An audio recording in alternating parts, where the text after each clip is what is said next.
practical people. Welcome back to my channel, The Practical Therapist. I am on part 2 of my series dealing with toys and other items that would make good Christmas or holiday gifts for this season.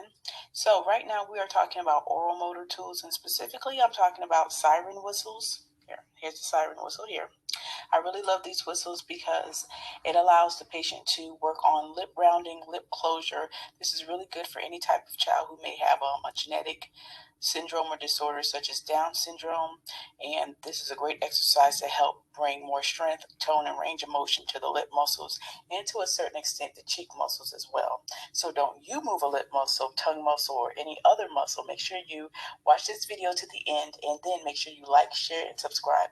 I will talk to you guys soon. Let's get right to it.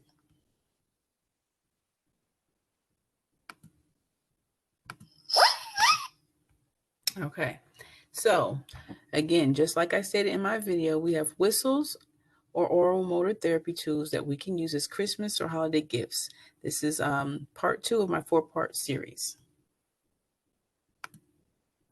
Okay, so again, during today's episode, I'm going to continue an overview of what types of toys and items would make good Christmas or holiday gifts. And just like I stated, we're talking about siren whistles. So when it comes to these type of whistles, you may be wondering how a simple whistle targets several of the goals that I just listed. Well, let's talk a little bit about anatomy.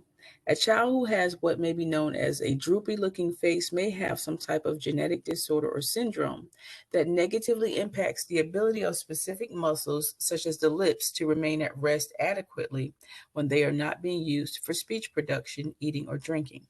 So signs of weak lip muscles secondary to a syndrome or disorder would look like the following: spillage of liquids when drinking from a cup, in drooling, or pulling of saliva in the mouth when the child's mouth is at rest.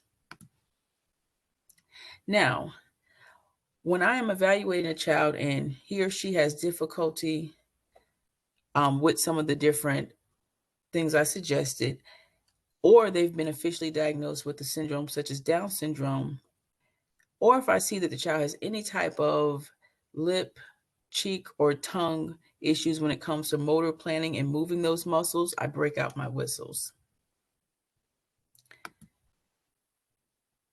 So when it comes to an example of what I'm talking about, here is one of my patients that is currently on caseload. And here are some things to note about my little friend here. She's a 2.5-year-old patient with a diagnosis of Down syndrome. And secondary to Down syndrome, she has the classic low tone or flaccid or droopy cheek muscles. She also presents with labial or lip weakness, reduced lip strength and tone. And she's required multiple verbal, visual, auditory, and tactile cues, so basically the whole gamut, so all of the cues and modeling to participate in this exercise. Now, I introduced the whistles about 2 months ago to her, and at the time when we first introduced this exercise, she was unable to create an audible sound. So since then, we've been working really hard on this goal over the last 2 months, and here is a clip of the progress she has made thus far. 5, catch your belly. 6, 7, 8, 9. Don't wear yourself out. Good job. Good job, Addison. Good. 10, 11, 12, 13. Can we do 2 more? More. Do it again. Blow. Blow. Blow. Good. One more. Big girl. Yay! 5. So during this session, the following goals were targeted. Again, lip strengthening exercises for improved lip closure, a lip seal or tightness of the lips, and lip strength. So her cheek range of motion strengthening and toning exercises were also targeted. So looking back at the video, you can see how her cheeks were also involved in that particular exercise with the whistle in conjunction with her lips. And I also taught AM how to quote unquote pat her tummy as a way to further innervate her diaphragmatic muscles upon inhalation and exhalation during the actual whistle blowing. And you can hear the auditory feedback that the whistle provides.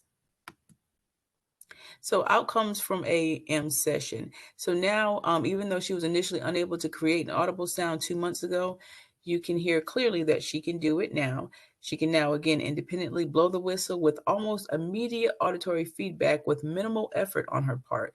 And this is one of the reasons why I love these particular whistles, because again, the child or the patient just has to exert a little effort and they get that immediate auditory feedback they need to continue to do another exercise and another. So for that particular session, my target goal was for her to blow the whistle 15 times, and she was able to do so. And you saw the last 2 to 3 trials at the end of the session. And now even the mom reports that the patient enjoys her new toy. She enjoys it obviously in therapy. She's very proud of herself. Mom reports that she enjoys it at home, in the grocery store, and other places. And now she's even turned it into a game with other family members to see who can blow the whistles the longest. So that concludes today's episode of The Practical Therapist. I hope you enjoyed today's video. Make sure you like, share, and subscribe, and I'll catch you guys in the next one. Talk to you soon.